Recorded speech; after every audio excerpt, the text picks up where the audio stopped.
Good morning, friends. It is Seed Starting Saturday. It is your friends, your friend, Lisa Mason Ziegler, and thank you guys so much for joining me here today. I had a lot to get ready for you all today, and we're going to be having a great show, kind of talking today about seed starting, cool season hardy annuals, soil blocking, making your own blocking mix. I have a lot of stuff going on here, and my table in front of me is full of seedlings that I want to share with you because I also want to talk about the proper size to transplant. And and also the news is that we are no longer able to offer the ready-made mix for blocking mix, which is a little different than regular seed starting mix. So I'm actually going to be making it right here on screen with you guys, showing you how we actually do it. Didn't mean to throw my paper towel. Some reason I get really dirty right before I hit the go live. My hands get covered. So friends, we have a really, really great show. And if you're new here, welcome. So the Gardener's Workshop is the name of my little urban farm, which, I was doing a podcast earlier and talking about how when I first started in 1998 growing cut flowers here on my little urban flower farm, my business's name was Ziegler Garden. And then when I launched this big online platform in 2005, the Gardener's Workshop was the name of that, and it kind of encompassed everything that we do. So we are basically an urban flower farm. We have been for almost 25 years now, and we have an online garden shop. We have an online educational platform, tons of resources, blogs, podcasts, videos. Y'all, there's just so much to learn over there, and we appreciate all of you all checking that out. So this morning, I was going to just show us how to make soil, but we have so many beautiful seedlings right now, just being born. Literally, I have one that I just took off the heat that is birthing as I'm sitting here talking to you, from that size right up to ready to plant in the garden.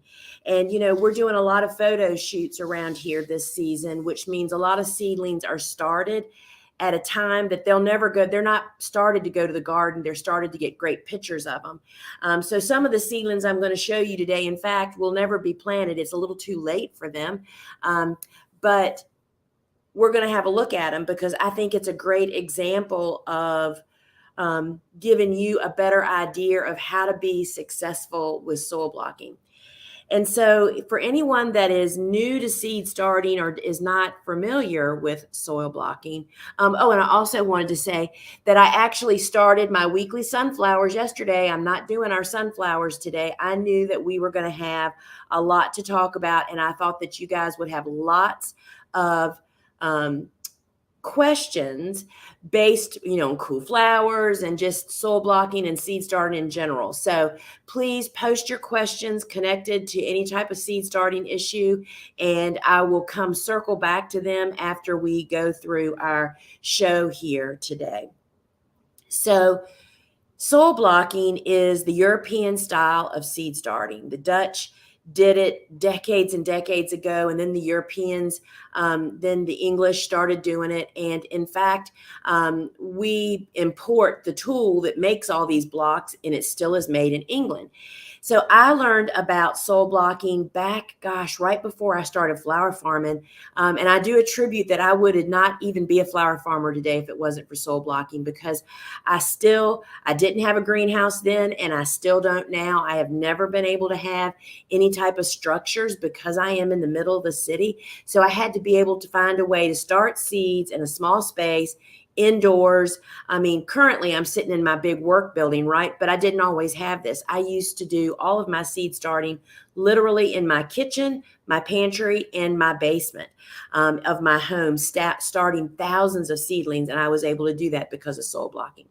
So soil blocking is just super different, and I'm going to show y'all all about it. We're going to look at the end results, and then I'll show you how we make our homemade recipe, which truly is the most sustainable, the most economical way to actually do it. We had been able to sell the ready-made mix for many years, but it was very costly to ship, not only to ship to us, but for us to ship to you. So I just want to offer my shortcuts of how you can make it at home and be super efficient and make it really easy. And it's not really that big of a problem.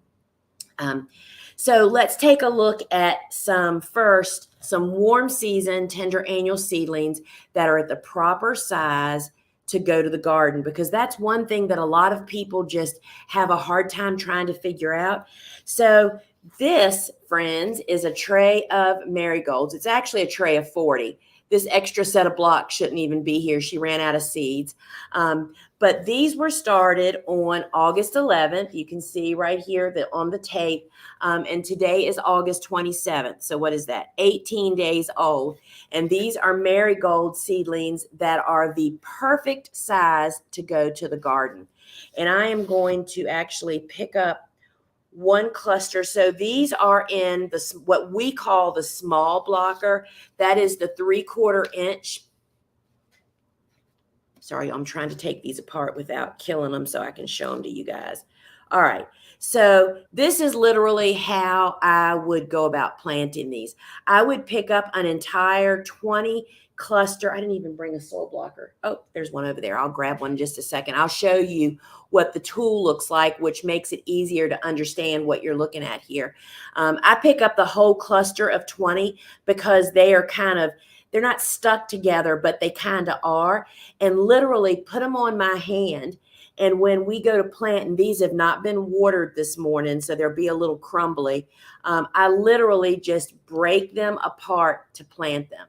And that's literally what I would plant. I just do that one by one and plant them. And this little guy is a little bit smaller than the rest of them, but he's still perfectly okay to go to the garden. The size that I'm looking for is 3 to 5 inches. That's when they are big enough to hold their own outside. Of course, these have all been through, that would have been after hardening them off. That's gradually acclimating them to outdoors. And they do beautifully outside. And see, the thing about, if these were in a plug tray, like we start our sunflowers every week at this age, there wouldn't be enough root formation for most transplants.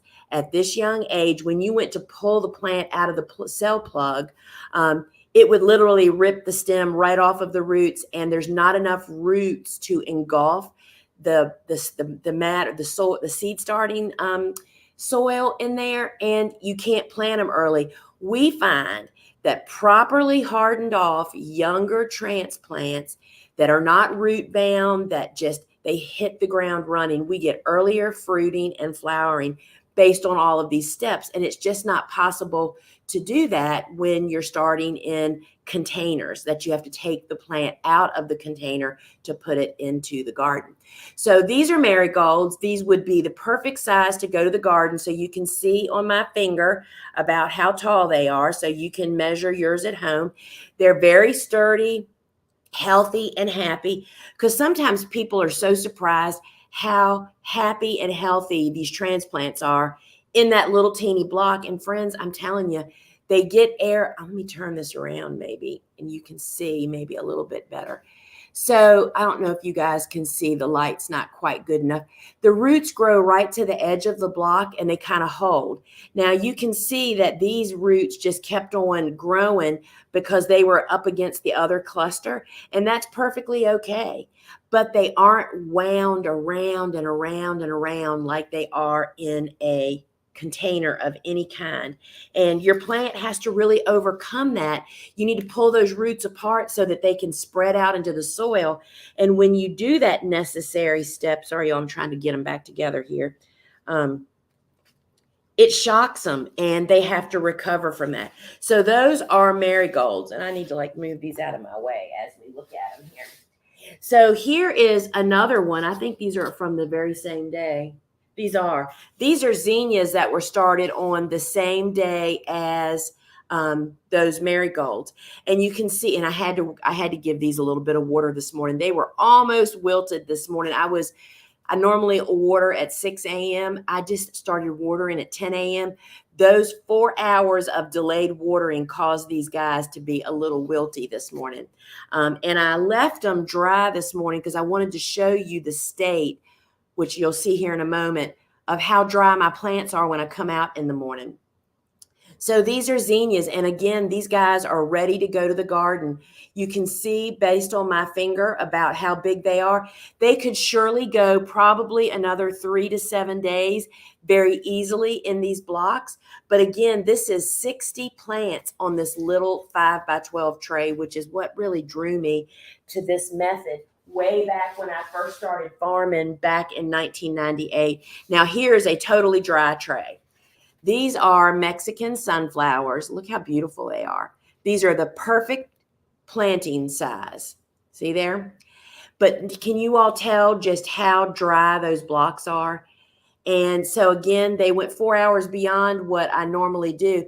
This is how you want your, even if you're growing in containers, friend, when you come out in the morning, your plants should be dry and you should be watering them for them to dry out during the next 24-hour cycle, right? Because you don't want them to sit in water. Those roots want to suck up the water, get dry, and then get more water. They don't want to constantly be moist. So these, again, are, this is 60, which obviously is a lot of Mexican sunflowers. Again, these were started for a photo shoot, and they were very beautiful for their photo shoot, by the way. So these will get watered as we go back in there. Now, here is another one that I watered before I actually thought about what I was doing this morning. This is actually an eggplant, and again, it was for a photo shoot. It's an ornamental. These little guys are going to be blocked up into the 2-inch block, which you'll see one of those in a minute, because we like eggplants to get a little bit bigger and hunkier before they go to the garden. So these are actually 20 eggplants that I am going to make blocks, 2-inch blocks, with the insert in the top of it to make a hole in the top that we're just going to break these apart just like I would do those others that are being planted in the garden. But these little guys are going to be dropped into the 2-inch blocker so that they can grow on for about 3 more weeks and get bigger and larger. So not only does that provide you with just a larger transplant because of the nature of what this particular transplant is, but people that live in shorter growing seasons, these are folks that live in the northern half of the United States or wherever you don't, I mean, we have a really long, I mean, we have like April, May, June, July, August, September, and October, and even a little bit, we have almost an 8-month growing season. You know, like we're the mid-Atlantic, right? But if you live further up north where you're lucky to get 5 or 6 months of warm season, you may want your transplants bigger before they go to the garden. And this is the process that you would do that with. So those are beautiful little eggplants. And we do that with tomatoes, eggplant, and then those really slow glow growing flowers like eucalyptus would definitely qualify for that. And then here is another warm season in the 2-inch block. This is hyacinth bean, which is, I call it Jack and the Beanstalk, y'all. And you can find all of these seeds over on our website if any of them grab your attention. Jack and the Beanstalk is what we call it around here, but it's actually hyacinth bean. It gets a beautiful purple. It has a purple stem. It gets a purple flowers along the stem that look very much like sweet peas to me. And then they develop purple beans. The beans are edible, but when you cook them, they turn green, which was like the biggest bummer to me. I thought I was going to have purple beans on my plate, you know, for prettiness. Didn't happen. Anyway, they are big seeds. So that's why we started in the 2-inch block. And you can see how dry these guys are. The soil is really, really dry. And so this is like the perfect size for these fellas to go out to the garden. So we do use the 2-inch blocker, but not very often. And it's because it uses 12 times the amount of soil to make this block than it does to make one small block. And when you're mixing your own soil or purchasing the soil, the blocking mix that does best for these, it's wasteful. You know what I mean? We just feel like it's just not quite as efficient as it could be. So we only use the large blocker when the seed is too big to fit in the small one, or we're moving them up to the big block to grow on for whatever your special circumstance is. So the 2-inch blocker is pretty awesome to work with. Now I want to show you a couple of cool flowers. And then I'm going to show you how I make the ingredients for our blocking mix. So Status is one of the cool flowers that we grow a lot of here on our flower farm. We dry it, we use it fresh, we use it dry. And for years, I didn't know it was a cool flower, y'all. Meaning I thought it was a warm season tender annual, meaning I just planted it in spring like so many people do. And you barely tall enough, just not very much abundance. And the plants just didn't thrive. Well, friends, Status, we now know, is winter hardy, meaning it can be fall planted. Once these grow up, they'll be planted out in the fall here in the 1st of October. They will winter over as baby plants, and they will be amazing spring and summer producers next year because they're so well established. So this is Status. This was started August 15th. So again, I have to do math. That was 12 days ago.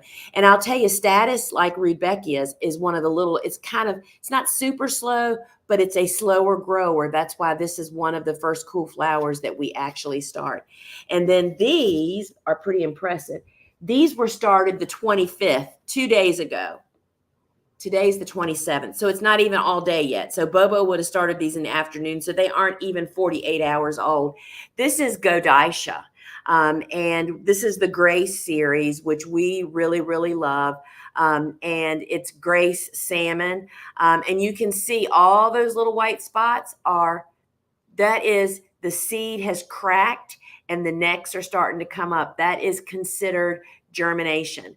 And you can find all this stuff I'm talking about, and not to mention this awesome green tray.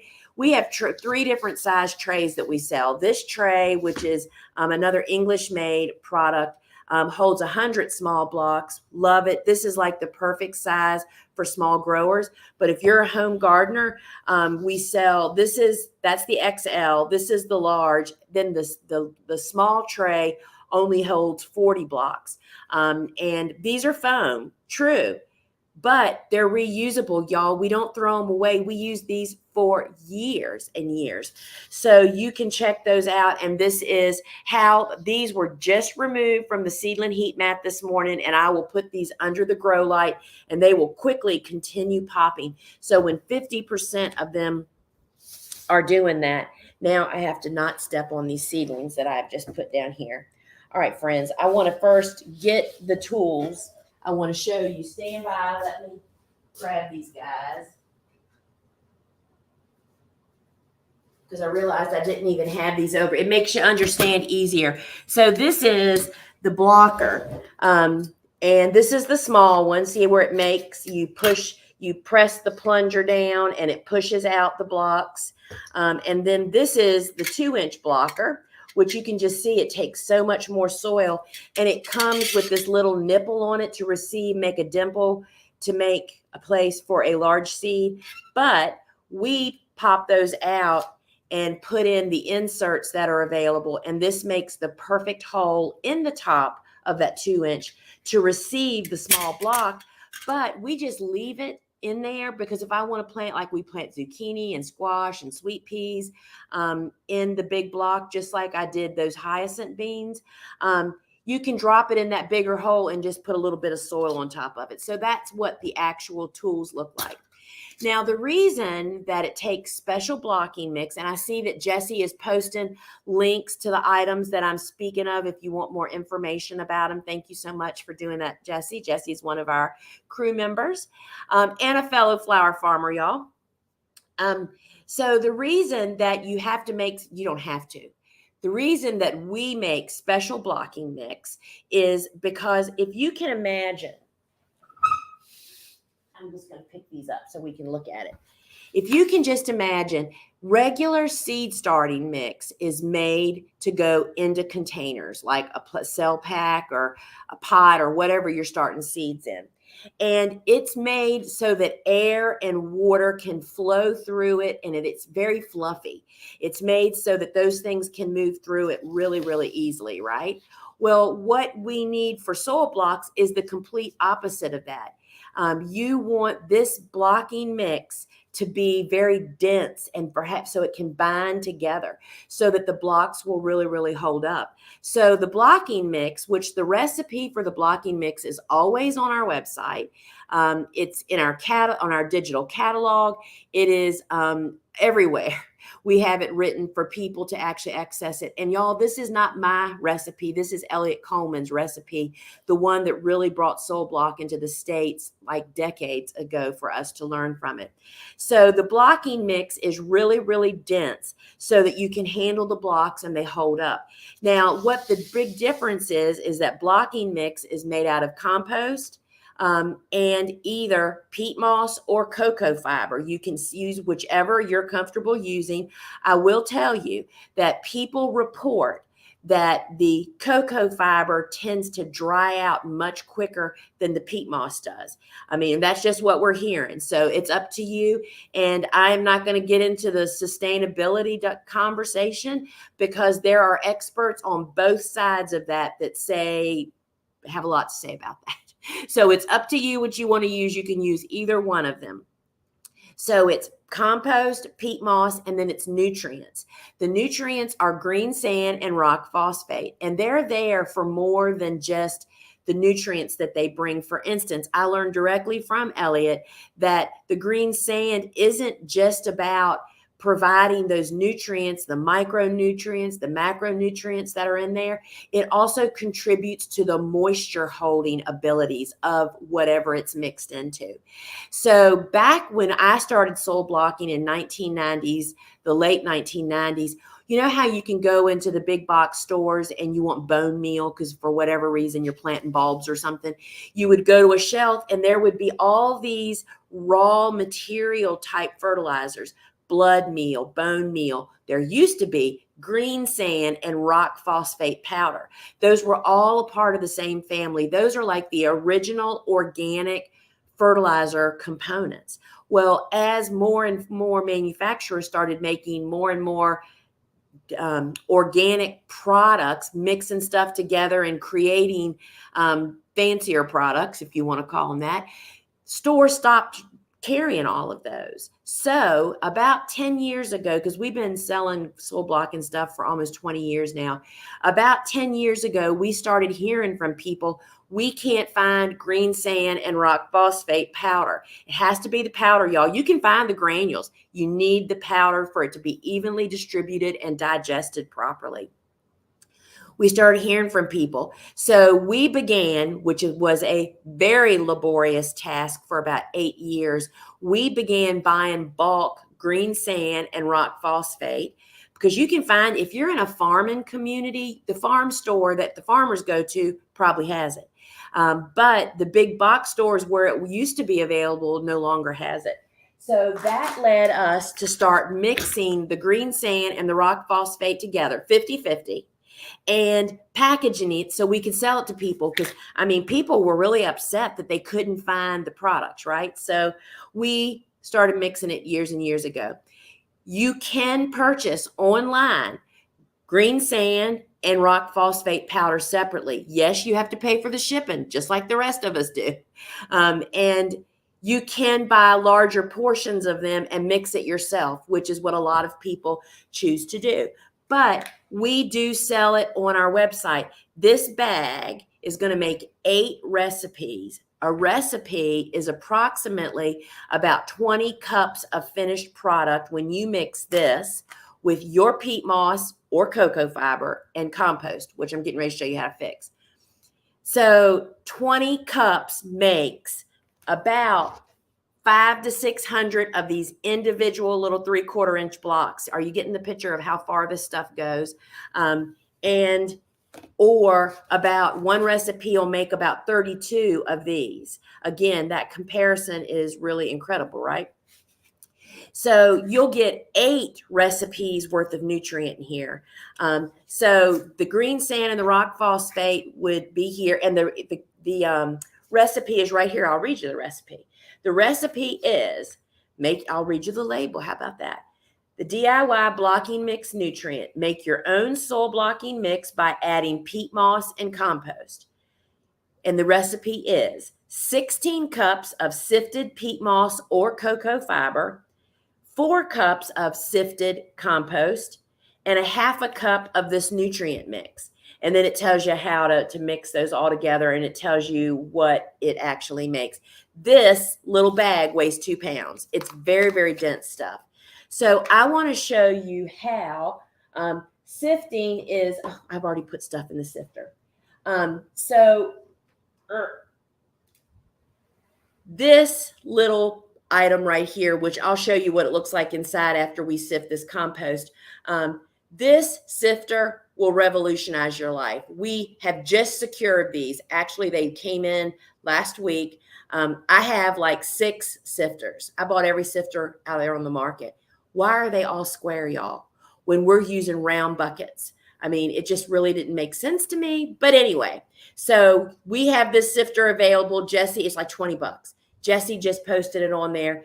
Having a simple and neat and easy way to sift your compost and peat moss changes everything. And why do you have to sift it? Friends, wait till you see how much junk is in finished compost, because we buy bags of compost. You can definitely use homemade. It just needs to be 100% finished and cooked. And even then, it still has chunks, as well as peat moss is loaded with chunks. So I'm going to show you how to do this. And let me see how I need to adjust my tables here. All right. My head's a little chopped off, isn't it? Let me, wait a minute, y'all. I'm just looking for stuff to put under the computer. You think that someone would have done this before the show started? My book, Vegetables Love Flowers. Let's see if that helps a little bit. All right. Let me bring you up just a little bit. All right. So to make your ingredients, here's my recommendation, and this is the way that I do it to make, nobody wants to make their own ingredients, right? Nobody even wants to bake anymore. So to be able to bulk prepare your individual ingredients is like the super easiest thing to me. If I was a home gardener, I would have 2 5-gallon buckets, one to put sifted peat moss or cocoa fiber in, and the other one to put your sifted compost in. Then you can just lay a board on top of it and keep it in your garage somewhere. It will keep indefinitely dry and unmixed. So you can just go with your measuring cup when the time comes and mix your soil according to the instructions. So I've already filled up this with a little bit of, I'm going to go ahead and just push this through. And y'all, this is one of my favorite jobs. You know, this is like hoeing the garden. I think about stuff when I'm doing, y'all aren't going to believe how much junk is in here. So this is some compost. So what kind of compost should you buy, or did I buy? I buy whatever they have there on the shelf. It can be mushroom compost, cow manure compost, chicken manure compost, or it can just be organic compost. The only product we don't use is the sewer sludge based product, which the thing about compost, it should have no odor. I mean, it should have a fresh smell. No, you shouldn't open the bag and go, wow, that's kind of stinky. That's not the compost we're talking about. Here in the Mid-Atlantic, the sewer sludge compost-based products are very prevalent, is why I mentioned this. We don't use them in our garden or in our blocking mix. And so I'm going to show you what was in our compost. Oops, as I'm spilling more compost. Do y'all see all that? Those are like, I should have something else to dump them in. Y'all, if only I thought of all these things before. Oh, I just found something. They'll show up good in here. One of my favorite little pots from back. This is what so if y'all see, that's all chunks. And I want to show you this sifter. So this sifter which fits right in the here, has a stainless steel. Those are 1/4-inch size holes there. And so I buy any type of compost. And the thing I've learned about compost when you purchase it, typically when you open the bags up, there is a lot of moisture inside. It is definitely best to, when you bring the bag home, open it up and let some of that moisture get out. So let's see. I'm just gonna put some in here.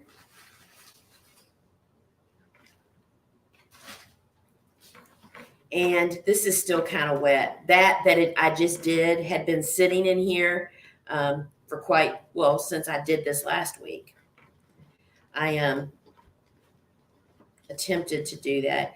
So there's lots of sticks and debris, and those are things that, now these chunks that we're sifting out of your compost and your peat moss can surely go out in your garden. You don't need to throw it away. It's definitely useful. You just don't want it in your, I don't know why my screen just went kind of dark for a second there. So I'm just continuing to sift out these chunks, and the chunks can really go right in to your garden. So once again, I mean, all of these chunks are just, you don't want them in your seed starting mix. So what you have as an end result is this absolutely beautiful compost. And again, I like using 5-gallon buckets. And that allows you, I mean, why not just stand here and do the whole bag of compost while you're doing it, right? I mean, your hand gets dirty. I should have a glove on, right? And just process the whole thing. And then when it's time to make seedling, when you want to start seeds, you just simply measure out your stuff. Something about this dark sift, when I move it, it makes my screen go dark, like the light's trying to adjust. Sorry about that, friends. That's really kind of weird. All right, so let's do a little peat moss. I think I was so incredibly surprised of how much junk is in peat moss. And it's the very same thing in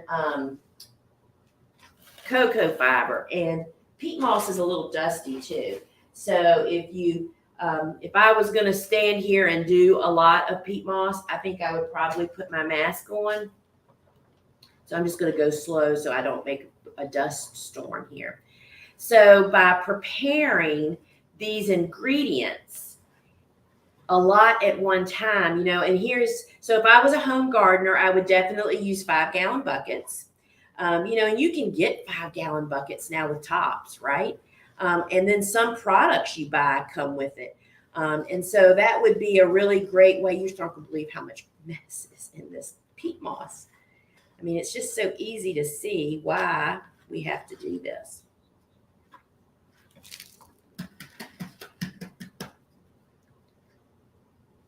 I'm just going to walk this around and show you guys. This is why we have to sift. I mean, that's all chunks of stuff that it doesn't matter what kind of seed starting you're doing, soil blocking or otherwise. Let's see if it messes the screen up again. It did. Holy cow, that's so weird. Anyway, so I'm going to do one more. And again,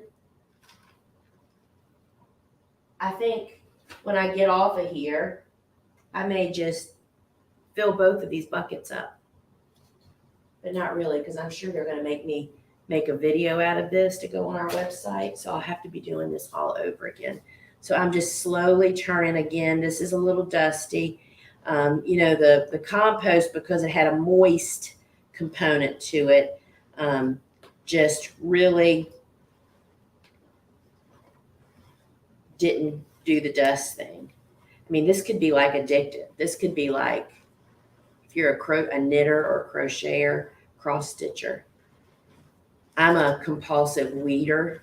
I love to weed. I love the way pulling weeds makes it instantly look better. Doing this is kind of the same thing. All right, friends, this is going to be the last one, and then I'm going to come answer your questions. and talk more. I'm going to talk about mixing the soil and the way that I go about doing that. So what I was saying is, if you're a home gardener, I would definitely do the 5-gallon bucket to store a bucket of sifted peat moss or compost and a bucket of sifted cocoa fiber or peat moss. If you're a flower farmer, you know it works really super amazing are galvanized trash cans. That's what we used to use, and if we would do big mixes, we would mix.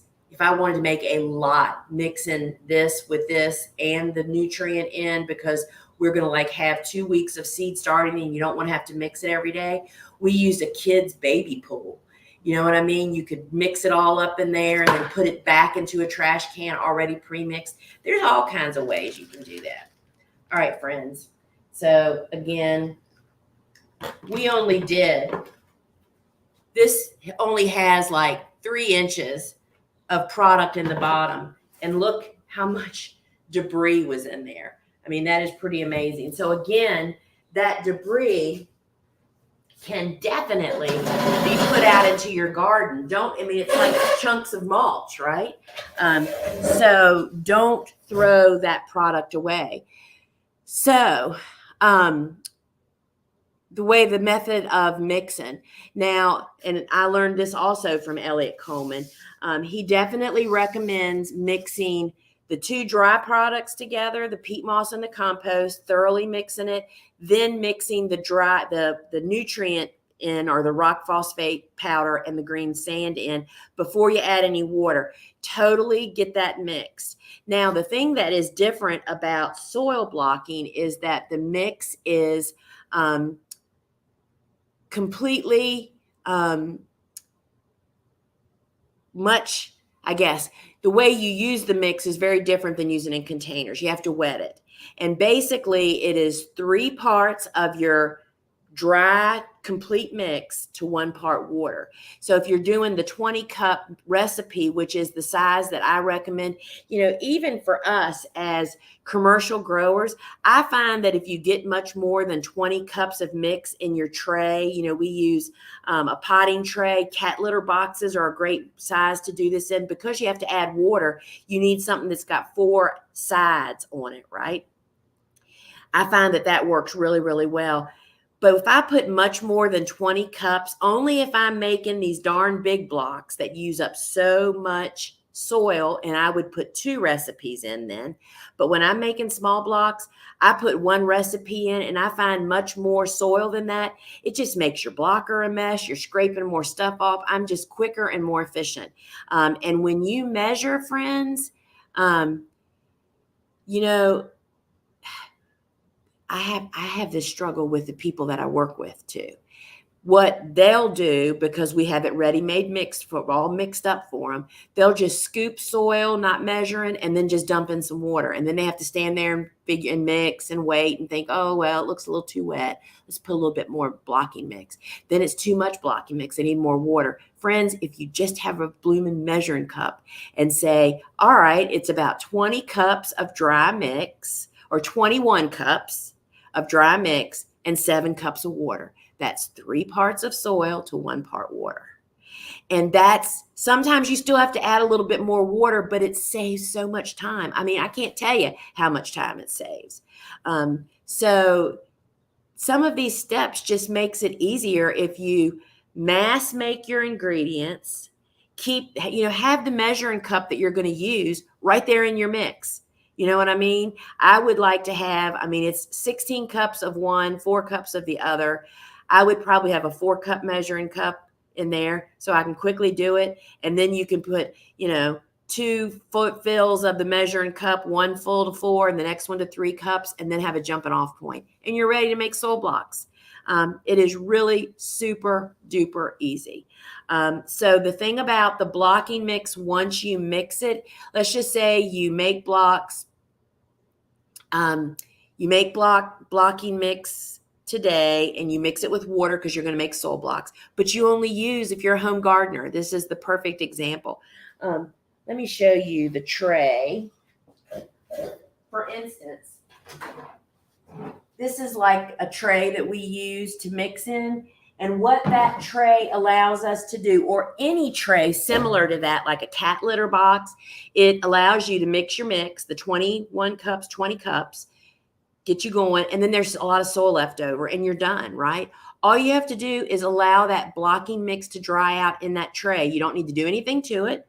It's going to be good the next time. Just allow it to dry out. Then you can stow all your stuff. We keep our blockers, the mixing tools, everything that Bobo uses to start seeds. She just throws into the tub and puts it under our potting bench out there. You can do the same thing in your garage, right? But you never store wet blocking mix, and you just allow it to dry out, and then you can use it to actually use it again. It's not going to harm it. You just don't want to store. If you were to cover it wet, it's going to grow all kinds of funky stuff. I mean, people have proven, the folks that grow algae and mold on their soil blocks they water, their blocks never dry out is the problem. We talked about earlier that when I come out in the morning, I want my blocks to look dry like this. These plants are still very happy, but the soil is bone dry if you could only, feel this. And then I'm going to water them. When they're going through that kind of cycle, they can't support mold and algae. It's when they're still wet the next morning, and they just stay constantly wet. That's the perfect growing conditions. And I haven't found that algae and mold, because I grow my share of algae and mold too sometimes. When I water too quickly, I leave a little bit of water in the tray or something, and I don't notice it. And I haven't found that algae and mold actually cause detriment to your seedlings. But what does cause detriment to your seedlings is being wet all the time. People blame it on the mold and the algae, but that's not, in fact, the main problem. So I am going to have a look here now for all your questions. Let's see what we've got here. All right. So let's see what we have here. And so we have folks from all over. Hello, everyone. Ann. Let's see what Ann has to say. I was so inspired by last Saturday's conversation about bringing flowers to assisted living facilities. I reached out to one this week. They were super excited, and we're working together to coordinate a weekly drop-off. Oh, Ann, I am so happy to hear that. I don't know if y'all saw on social media, Suzanne and I did something yesterday like that too. We had for our show, we do a live shopping show on Fridays at 12 noon Eastern time inside our phone app, which you can find at your app store. Just search Gardener's Workshop Live Shop. However, you can also watch it from Facebook and Instagram, and even on our website under shop. And, it's our ton. We have harvest. We show our harvest. Well, we had a ton of sunflowers yesterday. So we just decided that we were going to make them. And I posted a reel showing Suzanne and I made, I think it was 35 sunflower bouquets in lickety-split time, I might add. And we carried it over to the precinct right here that's right around the corner from us. And sadly enough, there was no officers there at that moment, because at that same moment, we actually had a fatal shooting at our local grocery store in the parking lot. It was terrible. It just makes you realize what these people are up against. And two guys had it out, and one of them shot the other. Anyway, we were heartwarmed over it. And I'm so proud of you, Ann. And that is just such a really great idea. I just love that you did that. Susan, can you explain how the normal homeowner can grow seeds inside the house? I have room for a few heat mats, but not the grow lights. Once the seeds have germinated, what would be my next step to getting a healthy plant? I live in zone 8A. Do you have pictures of your growing setup? I'm trying to start some cool season flowers. So I am pretty sure, and maybe Jesse will be able to find it on our website. So I don't have any idea what your volume is looking like. So I use the same grow lights that we actually sell, right? And they're wide enough There's a tabletop version and there's a hanging version. And the hanging version is what I use. And those hanging versions are on stainless steel racks, like you get at the big box stores like Costco and Sam's Club. Sorry, I hate to say names, but that's where I find them. And those lights, and although they have been out of stock since the pandemic kind of happened, you hold on one of those shelves, which is 18 inches wide, 48 inches long, will hold 750 small blocks. I used either 3 cafeteria trays as a flower farmer because each tray had 240 of each individual plant, or you can line up 7 of these that hold 100 each, or you can put a lot more smaller ones there. So if you don't have racks, so if 750 will suit you, you can even use the tabletop version of the Grow Light that's on my website, that will support that many. And then you could just put it on a table somewhere, because we know that for flower plants to vegetatively grow, they need to have comfortable growing temperatures. For cool season hardy annuals, we're looking at 68 to 75 degrees for vegetative growth. That's not necessarily germination. And even warmer than that for warm season stuff. So you can't just stick them out in a garage and expect them to grow at a good rate, especially like the rates that I show you from my dates, because my room gets warm during the day. So I hope that helps you. But if you go and look at the light on our store, I haven't looked at it. I don't know if it shows what it actually shows. I don't remember. But check that out, Susan, and I hope that helps you. All right, I'm just looking for more questions. So here's Petal Acres. Hello from 7A.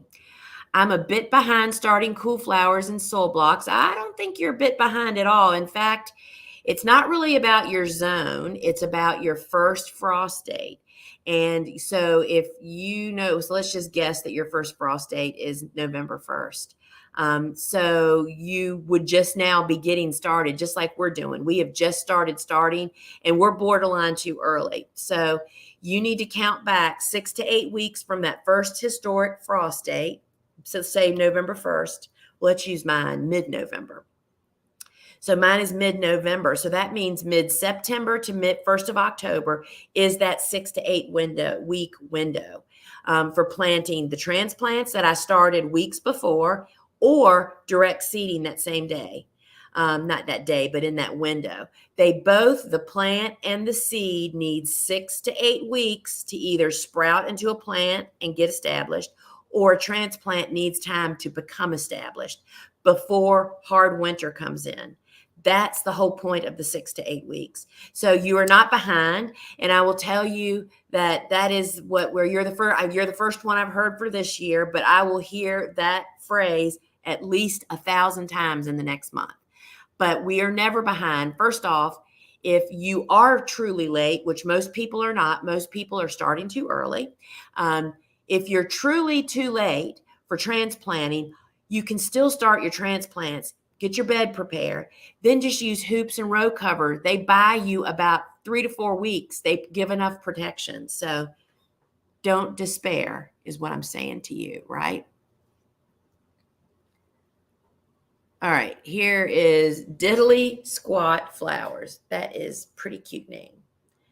I listened to the Cool Flowers Seed Starting podcast and figured out my snap germination issue. The cookie cooling rack was a good tip. Oh, awesome. Y'all, we have so many cool season, hardy annual resources, because here's the bad news. I don't know. So this is August 27th of 2022.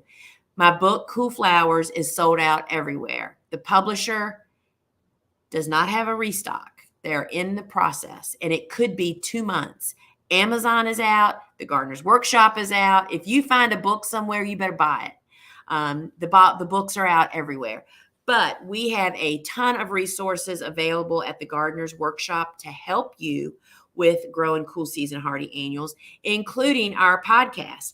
There is a podcast just about snapdragons, but there are also multiple cool flower podcasts, as well as on my website, and I'm sure Jesse will be posting it here.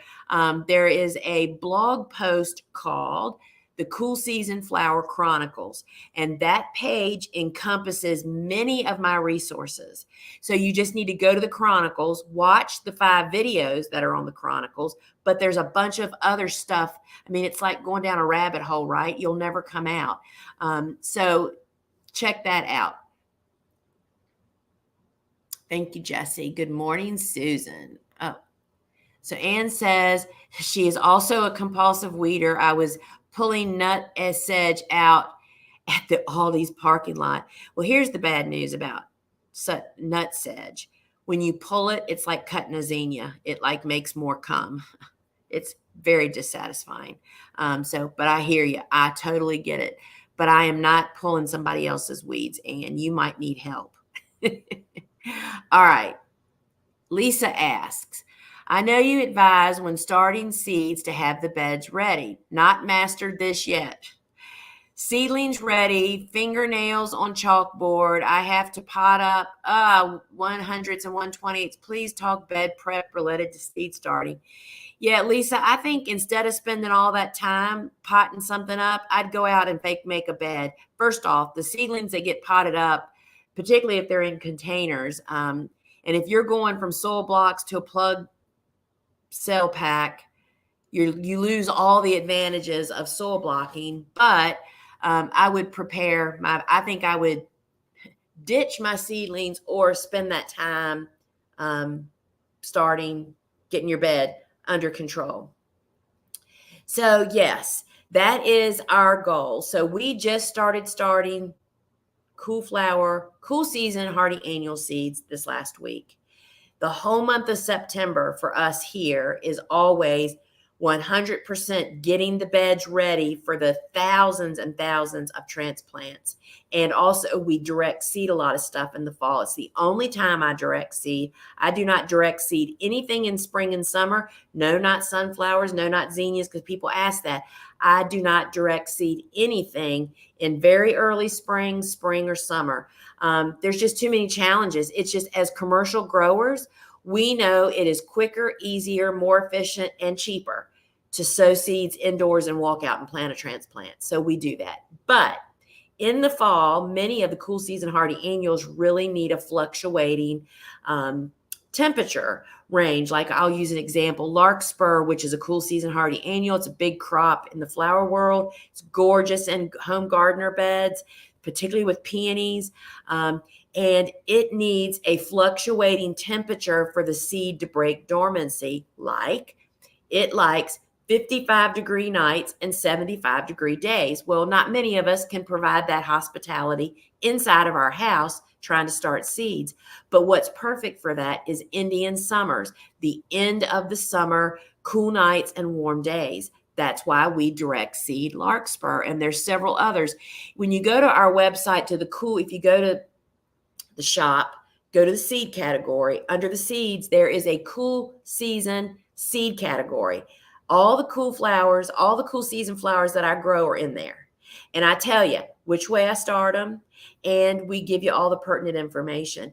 Now, if a seed says something like, can be direct seeded in the garden, or you can start it indoors, whichever method is listed first is my method, is the way that I personally do it, which doesn't mean a hill of beans, right, to anybody, but that's just the way that I have found it the easiest to actually start that. So for us, the minute we start filling up our seed starting for cool flowers, I have already perused twice this morning.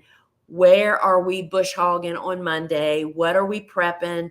The no-till area, what crops can we pull out and get the top dressing on them and cover them with silage tarps to just sit there and wait until it's time to direct seed them. The silage tarp keeps weeds from sprouting. It toasts any weeds on the surface, just does a really good job. And we have a really great handle on the weeds in our no-till beds now, and we don't want to lose that. So if there's nothing planted, y'all, you should put silage tarps down that blocks the water, it blocks the light, and nothing can grow underneath of it. But guess what does thrive is the microorganisms. So it works out really, really well. So that's our goal. When we're starting the seeds is when you should be starting the beds for what you're starting the seeds of. Lisa, started Snapdragons too early a month ago. Problems I might expect trying to get them through the winter. You mean you haven't planted them outdoors yet. You have started them inside. And, you know, the problem with any cool season hardy annual started and then planted too early as it's going into winter is that those plants will continue to grow in size in the fall like it's spring. They'll be way too large. They're going to then head into winter. Instead of being 6 inches and happy as a lark, they're going to be 12 to 18 inches, and they're just not going to take the cold, the frost, not the frost, but the freeze. Like we get lots of freezing rain here and snow that then melts and then is wet. The plants just are too big to take that kind of damage. And the winter winds, you want small, compact plants to go into winter. So I don't know if that answers your question or not. So Bridget asks, how do you start scabiosis? I'm in zone 8 and believe I can fall plant. You can. Actually, Bridget, in zone 8, you can plant every fall. You can plant all of the cool flowers in fall planting. Sorry, y'all. I'm thinking too much while I'm talking.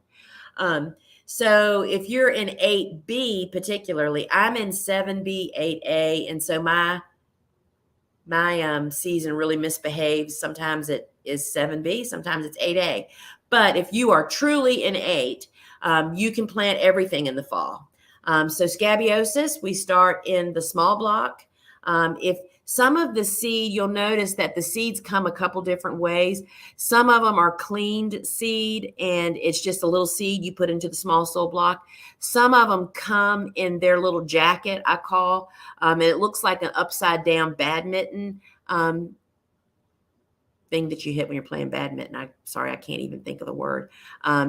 Anyway, we put the pointy inside down, and we grow a lot of scabiosis, and you for sure should fall plant it. It is gorgeous. We grow all 6 of, I think we have 6, red, black, blue, Fata Morgan, white, and then ping pong. So yeah, we grow all 6 of them. They're absolutely gorgeous.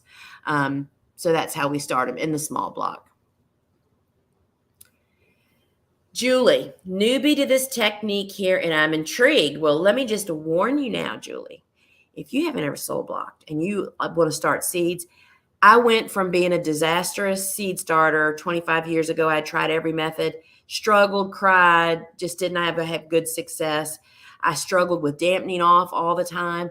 When I started doing soil blocking, using a seed starting heat mat and grow lights per Elliot Coleman's perfect instructions, I was like an overnight success. So brace yourself. So, and you have a ton of questions, which I'm going to read through, but I will tell you that I have a seed starting made easy online course. It's $25. It is like an hour and a half long of me taking you from beginning to end. If you buy a seed starting kit, the kit, not the DIY kit, it comes with that course. So check those things out, and it would just be a great reference. So let's see if I can answer these in a nutshell. I should probably read the book. I'm in zone 9B and live in suburbia, so I don't have a ton of space, which, we do all of this I did it in my house, in a bungalow house, in a kitchen, a pantry, and a cellar for like 4 years before when I started flower farming. Now I have a 10 by 10 room, but you can definitely do this on the top of a clothes dryer. You can do it in a spare bedroom, on a shelf, anywhere. I'm just reading. Yes, you can. So all of that stuff that you're talking about is, yeah, I mean, this would be just a perfect fit for you. And yes, if you want to start a lot of seedlings to then be grown out for y'all to sell in pots for your garden club, I don't recommend selling soil blocks and soil blocks. People don't know what to do with them. They don't know how to care for them, da, da, da, da. You can just drop that soil block into a little pot. And then once they're in a pot, you can put them outdoors where they're in full sun and water, where you can water them and grow them into a little bit bigger plant so that people could make them. And I mean, you want to sell a lot of plants, hyacinth bean, moonflower, all of those vines are super popular. So yes, you need to take the course, like get the course, which, when you buy our courses, you keep them forever and can watch it over and over again. So that would be a good choice for you, I would think. Weekly sunflowers are going great. You're welcome. In the field, week 1 plant, shade out week 2, 60 at a time. Should I be leaving a gap space between planting? 30-inch bed, 6-inch spacing in zone 5. So if your bed, I mean, we plant ours right up against each other. This week's is right behind this week's, behind that week's.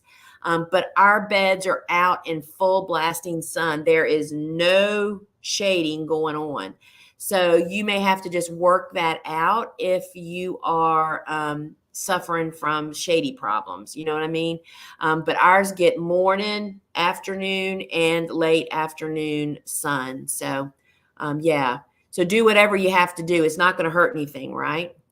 All right. So if y'all don't know what all these sunflower emojis are about, that is how our students that have taken any of our online courses, we have a ton of on-demand courses. We have big schools. Our big schools enroll in the fall. If you're interested, enrollment's coming up. And those are how folks identify themselves. And we love it when you, if you're interested in our course, ask one of them, what'd you think about their courses? And y'all, our courses are kind of like where the rubber meets the road. We offer tons of practical firsthand information from flower farmers like me that do it every day of their life. They garden full time. And that's what flower farmers are. We're different than most other horticulture areas of the world of horticulture, is we're actually starting from seed, planting it, growing the plant up, then cutting the flowers.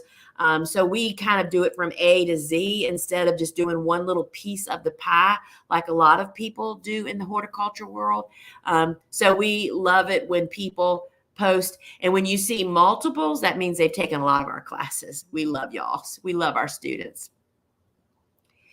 Michelle, first year, everything I planted except sunflowers are super short. My zinnias are blooming at 8 inches tall with celosia, hibiscus, all of them. What did I do wrong? Well, first off, whenever you experience a problem, whether it be seeds not germinating, all my plants are small, all my plants are doing anything, X, Y, or Z, you can be sure it's an environmental problem. You know what I mean? It's like if it was just one kind of plant that you planted that was short, then it would be like, well, who knows, maybe what that problem might be. But it can be a lot of different things. Did they sit? I mean, are you soil blocking or are you using plug trays? Did they sit in the tray too long? Have they had adequate moisture? Have they had adequate fertilization? You know what I mean? It's water, food, light, drainage, all of those things really matter, Michelle. So just really step back and take a look at what did you do with all of them because a lot of times we'll plant something that's been sitting in the tray too long and then we kind of forget about it. But if you plant a puny transplant, which plants that sit in the tray too long are puny, we know for a fact they're more disease and pest ridden. They don't produce as much. They have a harder time. I mean, it's like we're putting them in the back of the class before they even get started. But those are the things that I would actually look like. Bridget, I highly recommend the seed starting course. Thank you for answering my questions. That was exactly what I needed to know. Oh, thank you so much. Thank you to all you folks. So what I want to say is, so there is an online course, an on-demand course that's called Cool Flowers Beyond the Book for Flower Farming. That is not inclusive of the information that's in the book. That is, the book was written for home gardeners, but there were a lot of things that we do as flower farmers that ramp up what we do. That's what that particular online course is about, which, I mean, I highly recommend it, but it's just me adding additional cool flowers as well as steps that flower farmers can use. The free resources that we offer right now are the Cool Season Flower Chronicles. You can go over there and just request all of those resources and watch the videos and probably wrap your head around a lot of it. It doesn't have the plant list like the book does, but it'll get you through until the book comes in.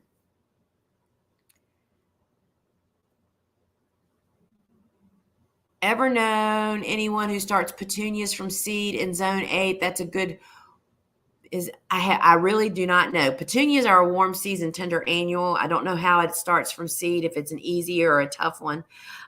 So I'm afraid I cannot help you with that. So here's Jeannie. Yes, read Cool Flowers, Vegetables Love Flowers, and Lisa's flower farming course is highly recommended. She's an amazing teacher and so generous with her time and knowledge. So thank you, Jeannie.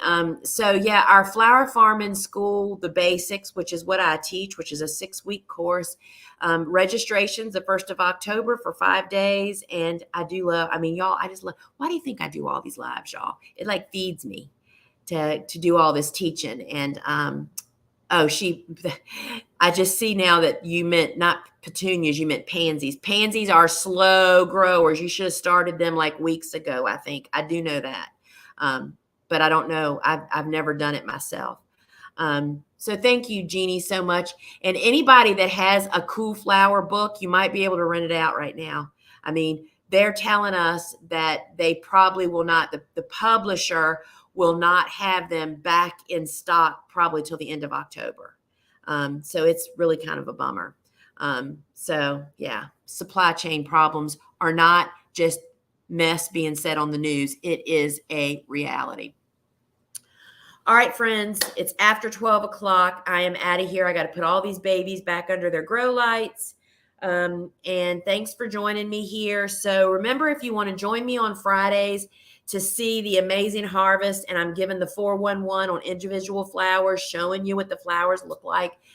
Get the phone app, which is definitely the best experience, and join me at 12 noon Eastern time in the app, or you can watch on Facebook or Instagram and actually interact with us, and you can purchase. And here's the thing, I always offer special bundles, special somethings, and we give cool stuff away. We have given away killer garden tools, some of my favorite that we no longer offer, mainly because of supply chain problems. And it's really a lot of fun. And then if you can't watch it at noon, you have about 16 hours until 8 a.m. the following, like this morning, the special offers that I gave, you can still take advantage of even on Friday night. And I see that the other way, if you want to get the apps and watch some of the replays to see what it's about, you can go to thegardenersworkshop.com and go to thegardenersworkshop.com, go to shop. And when that little drop down menu pops up, the very top one says live shop. And when you go there, if I was live in the app, it would show right there. But below that, you can also download the apps there, but you can also watch the replays and see kind of what it's all about. And then the cool thing about our app is if you go to the products in the app, each product that I've talked about has the little snippet of the video where I talked about it. So you never know what you're going to learn over there. I see Verna says, would love to have your heating mat bundle again. Missed it. Well, I'll put that under consideration for this Friday, Verna. So what she's talking about is oftentimes in the app, I'll bundle. See, we have a big website store, a big store over there. This is totally separate from that. I mean, we can't really do this kind of fun stuff over there. It's much too tech heavy.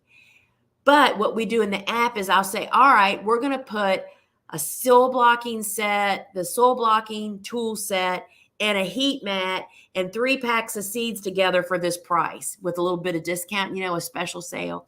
So that's what she's talking about. So Verna, I will take that into consideration. And friends, until we meet again, head on over to thegardenersworkshop.com. If you just sign up for my weekly newsletter, it's like the farm news, you'll be in the know about everything. We send a headliner page that has the headline of all, new products, new blogs, new podcasts, everything that's going on. And we would love to have you sign up for that. So friends, till we meet again, ciao.